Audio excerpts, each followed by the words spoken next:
Hi hello నమస్తే. చెరువులో దూకిన నిందితుడు తుని ఇన్సిడెంట్లో చెరువులో దూకిన నిందితుడు అది ఎండ్ ఏదైతే ఉందో చెరువులో దూకి ఆ యొక్క తుది అంతిమ ఘట్టం మంచి పనే జరిగిందని నేనైతే అనుకున్నా. ఎందుకంటే పాపం బాధ వేసింది ఆ చిన్నపిల్లని చూస్తే. వాళ్ళ నాయనమ్మ 99 టీవీనో ఏదో ఒక టీవీలో మాట్లాడుతుంటే విన్నా. వాళ్ళ నాయనమ్మ పిల్ల వాళ్ళ నాయనమ్మ ఆమె ఏం చెప్తుందంటే మా అమ్మాయికి తండ్రి లేడు, తాత రోడ్డు మీద అడుక్కుంటున్నాడట.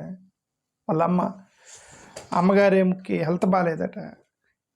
ఒక చిన్నపిల్ల, ఒక మైనర్ అమ్మాయి ప్రలోభాలకు లొంగింది అని అంటే ఎంతో బలహీనత ఉంటే తప్ప, ఎక్కడో బలహీనత, శారీరక బలహీనత ఏదో ఒకటి వాళ్ళు రెసిస్ట్ చేయగలుగుతారు. శారీరక బలహీనత రెసిస్ట్ చేయగలుగుతారు, మెంటల్ వీక్నెస్ని రెసిస్ట్ చేయలేరు. సో అమ్మాయికి ఉన్న మెంటల్ వీక్నెస్ అదే. ఫాదర్ లేడు, తాత అడుక్కుంటున్నాడు రోడ్డు మీద, నాయనమ్మ చాలా బలహీనంగా కనిపిస్తుంది, మదర్కి బాగాలేదు. మరి ఇంకా అలాంటి టైంలో ఇతను క్యాచ్ చేసి ఉంటాడు, చిన్నపిల్లగా దాన్ని క్యాచ్ చేసి ఉంటాడు, ఏదో చెప్పుంటాడు, ఆర్థికంగా హెల్ప్ చేస్తే ఏదో జరిగి ఉండవచ్చు. బట్ ఈ అంతిమ the end of the story is good. మరి వీళ్ళు పోలీసులు చెబుతున్నారు కానీ అతను పారిపోయాడు, మా దగ్గర నుంచి తప్పించుకొని పోయి చెరువులో దూకాడు, రజనీకాంత్లా కానీ వీళ్ళు చెప్తున్నారు. కానీ నాకు తెలీదు అది జరిగిందో లేదో. నేనైతే నమ్మట్లే అది. ఓకే, ఎందుకంటే అంత ముసలాయన, వీళ్ళంతా కానిస్టేబుల్, చుట్టుపక్కల కానిస్టేబుల్ ఉన్నాడు. కానిస్టేబుల్ కుర్రోళ్ళు ఉంటారు కదా, ఏదో ఎస్ఐలు, డిఎస్పీలు, డీజీపీలు వాళ్ళు ముసలోళ్ళు ఉంటారు కదా. కానిస్టేబుల్స్ అంటే రీసెంట్లీ రిక్రూటెడ్ పోలీస్ పీపుల్ ఉంటారు. ఒక less than 35లోనే ఉంటారు కానిస్టేబుల్. రోజు ఎక్సర్సైజ్ చేస్తారు. యువకులు పరిగెత్తగలరు, క్యాచ్ చేయగలరు, లాగగలరు, ఏదైనా చేయగలరు. ఒక 50 సంవత్సరాల ముసలాడు మా దగ్గర నుంచి తప్పించుకున్నాడు, చెట్లలోకి దూరిపోయాడు, పోయి చెరువులో దూకాడు రజనీకాంత్ లాగా అని అంటే అది కొద్దిగా డౌట్ఫుల్గా ఉంది నాకు. ఓకే, సరే, ఏదైనా వీఆర్ అప్రిషియేటింగ్ ది గవర్నమెంట్. తను దూకేటట్టు మీరు చేసినా, మీరే ఇసిరిపడేసినా, నాకు తెలియదు ఏం జరిగిందో, ఏం చేసినా సరే. But you done good job. We are appreciating the government, we are appreciating the Chandrababu Naidu గారు, అప్రిషియేటింగ్ లోకేష్ అండ్ పవన్ కళ్యాణ్ గారు. దట్ ఈ ఎండ్ అయితే మాత్రం అప్రిషియబుల్ ఎండ్ అయితే నేనైతే అనుకున్నా. అమ్మాయి యొక్క స్టోరీ విన్న తర్వాత బలవంతులు బలహీనుల మీద చేసేది ప్రతి ఒక్కరు కూడా శిక్షింపదగింది. బలవంతుడు బలహీనుల మీద చేసేది. ఇప్పుడు ఇది బలహీనత, తండ్రి లేకపోవటం, తల్లికి హెల్త్ బాగాలేకపోవటం, తాత అడుక్కోవటం రోడ్డు మీద, నాయనమ్మ బలహీనంగా ఉన్నప్పుడు ఆ అన్ని బలహీనతలు చూసినటువంటి ఒక పిల్ల యొక్క మానసిక స్థితి ఈజీగా క్యాచ్ చేసి ఉండొచ్చు అతను. That's called an atrocity and a stronger men on the weaker people. ఎంతకన్నా ఇదేం లేదు కదా.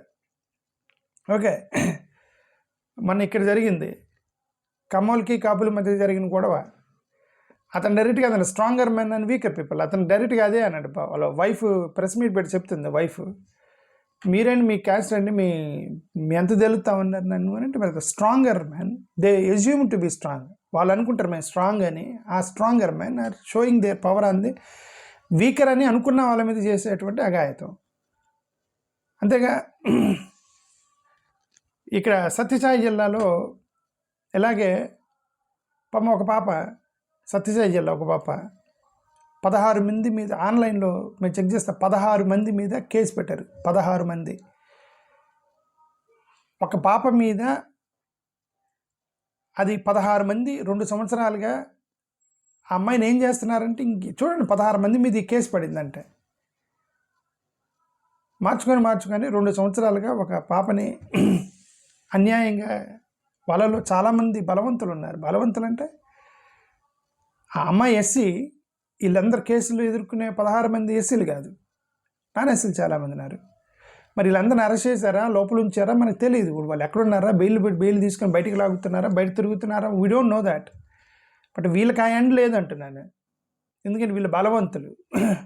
వీళ్ళకి ఆయన లేదు. సుగాలి ప్రీతి కేసు పాపం అట్లా గిరిజన అమ్మాయి, సుగాలి ప్రీతి గిరిజన అమ్మాయి, చిన్నపిల్ల, చదువుకునే పిల్ల. అమ్మాయి కూడా అంతే కదా, చదువుకునే పిల్ల, 10th ఇంటర్మీడియట్. మరి అమ్మాయి ఏం చదువుతుంది ఆ టైంలో? ఆరోపణలు ఎదుర్కొన్నటువంటి వాళ్ళు మేనేజ్మెంట్ అంటే డెఫినెట్లీ ఇలాంటి కైండ్ ఆఫ్ కేసే ఇది. ఇప్పుడు ఈ రోజు జరిగిన కేసుకి, సుగాలి ప్రీతి కేసుకి I don't find any much difference because in the age gap, one is a small kid we studying at 8th class, 10th class, 9th class kids, okay, చిన్నపిల్లలు వాళ్ళు ఆ ఏజ్లో ఉన్నటువంటి వాళ్ళు బలవంతులు బలహీనతను క్యాచ్ చేసుకుని చేసేటువంటి ఈ అఘాయిత్యాలకి శిక్ష ఇలానే ఉండాలి. బట్ అన్ఫార్చునేట్లీ అన్ని చోట్ల ఉండవు, కొన్ని చోట్లే జరుగుతాయి. ఆ కొన్ని చోట్లన్నా చేస్తున్నారు కదా అని చెప్పి మనం వీళ్ళని అప్రిషియేట్ చేయాలని మానేయకూడదు. So that's why I'm appreciating Chandrababu Naidu, Lokesh, Pawan Kalyan. We're appreciating at least some possible కేసెస్లో మీరు న్యాయం చేస్తున్నారు. సుగాలి ప్రీతి కేసులో న్యాయం చేయలేకపోయారు, ఎంఐ కేసులో న్యాయం చేయలేకపోయారు అని మేమైతే అనుకుంటున్నాం. ఇప్పుడు you have done something, that's what. బలవంతులు బలహీనుల దగ్గర చేసినప్పుడు అలా శిక్ష పడాలి. ఒకవేళ బలహీనుడు బలవంతులు వెంట పడుతున్నాడు అనుకోండి, వాడికి ఏదో మోటివ్ ఉంటుంది. బలవంతుడు బలహీనుడు వెంట పడుతున్న మోటివ్ ఉంటుంది. ఎవడో కామన్ మ్యాను కామన్గా ఉన్నటువంటి ఒక పిల్లడు ఓ ఎంపీ కూతురునో లేకపోతే అంటే ఎమ్మెల్యే కూతురు వెంట పడుతున్నాడు అనుకోండి, వీడు కామన్ మ్యాన్, వీడికి ఏం లేదు, వెనక బ్యాక్గ్రౌండ్ లేదు, ఏం లేదు, వీడికి కులబలం లేదు, ధనబలం లేదు, మనీ బలం లేదు, దండబలం లేదు, ఏమీ లేదు. బెంచ్ కార్లో వెళ్ళి ఎమ్మెల్యే కూతురు, ఎంపీ కూతురు వెంట పడుతున్నాడు ఆయనకి. వాడికి డిఫరెంట్ మోటివ్. అది అక్కడ కులము, ధనము, బలము అవన్నీ కాదు, వాడు డిఫరెంట్ మోటివ్. వాడు దేనికో మోటివేట్ అయ్యే పని చేస్తాడు వాడు. ఓకే, అక్కడ అంటే దాన్ని సమర్థించట్లా. That's what I'm saying is that అక్కడ మోటివ్ డిఫరెంట్గా ఉండేది. ఇక్కడ మోటివ్ అప్రెషన్ ఉండేది. బలవంతుడు బలహీనం చేసేది అప్రెషన్ మోటివ్. నేను బలంగా ఉన్నాను, వీళ్ళు ఏం చేయలేరు అనేటువంటి ఒక కైండ్ ఆఫ్ మైండ్ సెట్తో చేసేటువంటి అరాచకాలు ఇవన్నీ కూడా. ఈ అరాచకాలని ఇలాగే ఎండ్ చేయాలి. ఎండ్ చేశారు, మంచి పని చేశారు. వీఆర్ అప్రిషియేటింగ్ అగైన్, ఇంకొకసారి ఐఎమ్ అప్రిషియేటింగ్ చంద్రబాబు నాయుడు గారు, పవన్ కళ్యాణ్ గారు, లోకేష్ గారు ఆన్ దిస్ కేస్. అంటే అఫ్కోర్స్ అతను సూసైడ్ చేసుకున్నాడు, నేను చెప్తాను, అయ్యి ఉండొచ్చు, అది సూసైడ్ చేసుకుని ఉండొచ్చు, నేను దాన్ని ఏమంటలే. బట్ నాకు ఒక ఆల్టర్నేటివ్ మెథడ్ మీద కూడా కొద్దిగా డౌట్ ఉంది, అందుకని చెప్తాను. వాళ్ళని అప్రిషియేట్ చేస్తాను. ఓకే, ఏమైనా ఆల్టర్నేటివ్ ప్లాన్ ఏమైనా జరిగిందేమోనని నాకు డౌట్ ఉండి వాళ్ళని అప్రిషియేట్ చేస్తున్నాను. నా ఉద్దేశం ఏంటంటే సుగాలి ప్రీతి కేసు కూడా కొద్దిగా న్యాయం చేయండి.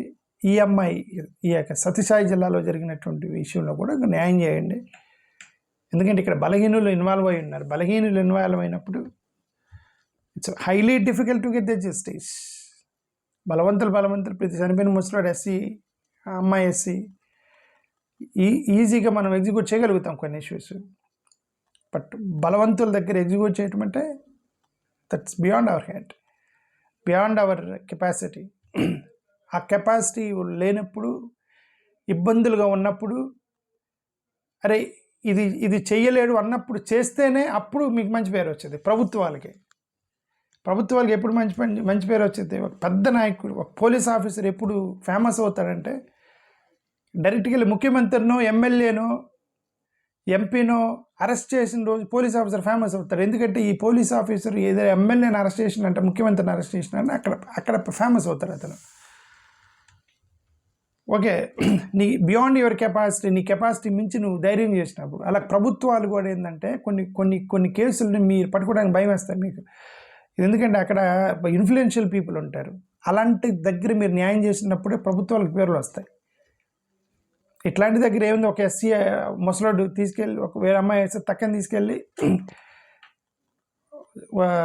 రజనీకాంత్ లాగా పోలీసులని కొట్టి తీసుకెళ్ళి జంప్ చేసి అదే that is easily executable. The major executable things are the bigger cases where the influential people involved, it's very difficult to give the justice there. And that's what I want to see. Once again, I'm thankful to Chandrababu Naidu, Nara Lokesh and Pawan Kalyan. E case batti. Again, once again, I request that think about Sugali Priti case and this. ఈ యొక్క సత్యసాయి జిల్లాలో ఉన్నటువంటి 16 మంది నిందితుల యొక్క case ఒకటి ఉంది. అంటే ఇలా చేయమని, ఇది చట్టవిరుద్ధం, ఇలా చేయకూడదు. న్యాయపరంగానే వాళ్ళని చట్టపరంగా కోర్టుల ద్వారా పోలీసుల ద్వారా అలాగే చేయాలని నేను ఇంకోసారి కోరుకున్నాను. Thank you. నమస్కారం.